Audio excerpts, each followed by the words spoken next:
حضرت عمر ہمیشہ حضرت ابو بکر سے نہ کوشش کرتے تھے آگے نکل جاؤں آگے نکل جاؤں آگے نکل جاؤں، ساری زندگی موقع نہ بن سکا۔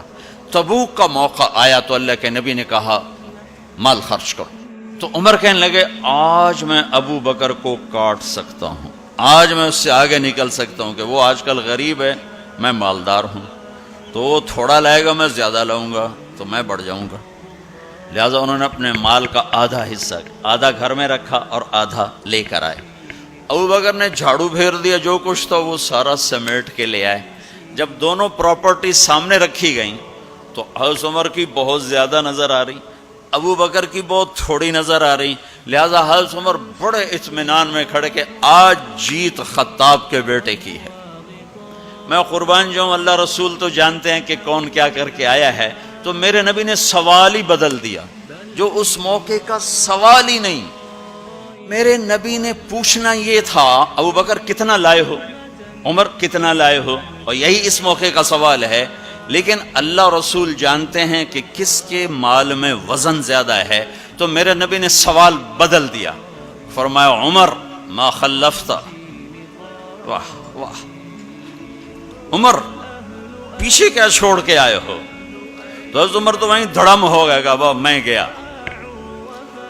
سوال سے ہی وہ پتہ چلے گا، با میری کلی اڑ گئی وکٹ۔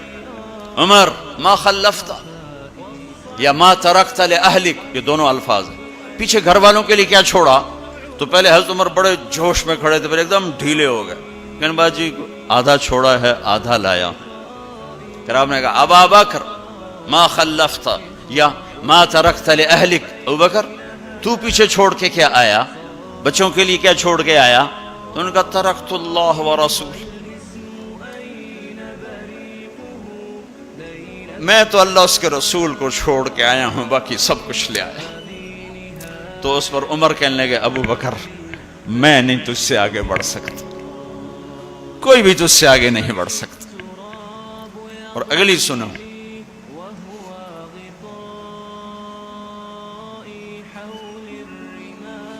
اپنے کپڑے بھی دے دیے اور ایک ٹاٹ تھا وہ پہن کر اس کو کانٹوں سے سی لیا، تو جبریل آئے، کہنے لگے یا رسول اللہ، اللہ تعالیٰ پوچھ رہے ہیں کہ ابو بکر نے یہ ٹاٹ کیوں پہنا ہوا ہے؟ تو آپ نے کہا کہ ابو بکر نے سارا کچھ اللہ اس کے رسول پہ لگا دیا ہے، اس لیے یہ پہنا ہوا ہے۔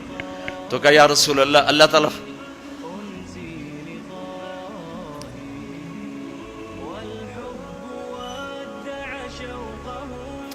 اللہ تعالیٰ فرما رہے ہیں ابو بکر سے پوچھو مجھ سے راضی تو ہے،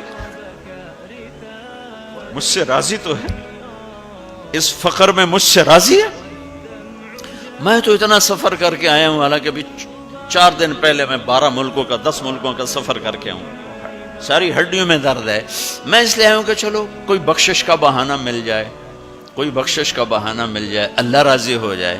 آپ سارے اس لیے حج پہ جا رہے ہو کہ اللہ راضی ہو جائے، جو سارے جہان سے کہتا ہے مجھے راضی کر، وہ کہہ رہا ہے ابو بکر سے پوچھو مجھ سے راضی تو ہے۔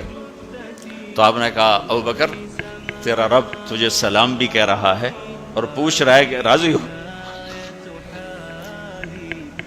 تو ابو بکر کی چیخیں نکلی، میں اپنے رب سے راضی، میں اپنے رب سے راضی، میں اپنے رب سے راضی۔ میرے بھائیو بہنوں، زندگی ایسے گزار کے مرو کہ اللہ کو ملو تو اللہ خوش ہو کے مل رہا، ایسے نہ مرو کہ اللہ کی بارگاہ میں پیش کیے جا رہے ہوں مجرم بن کر، قیدی بن کر۔ میرا دل بدل دے، میرا دل بدل دے۔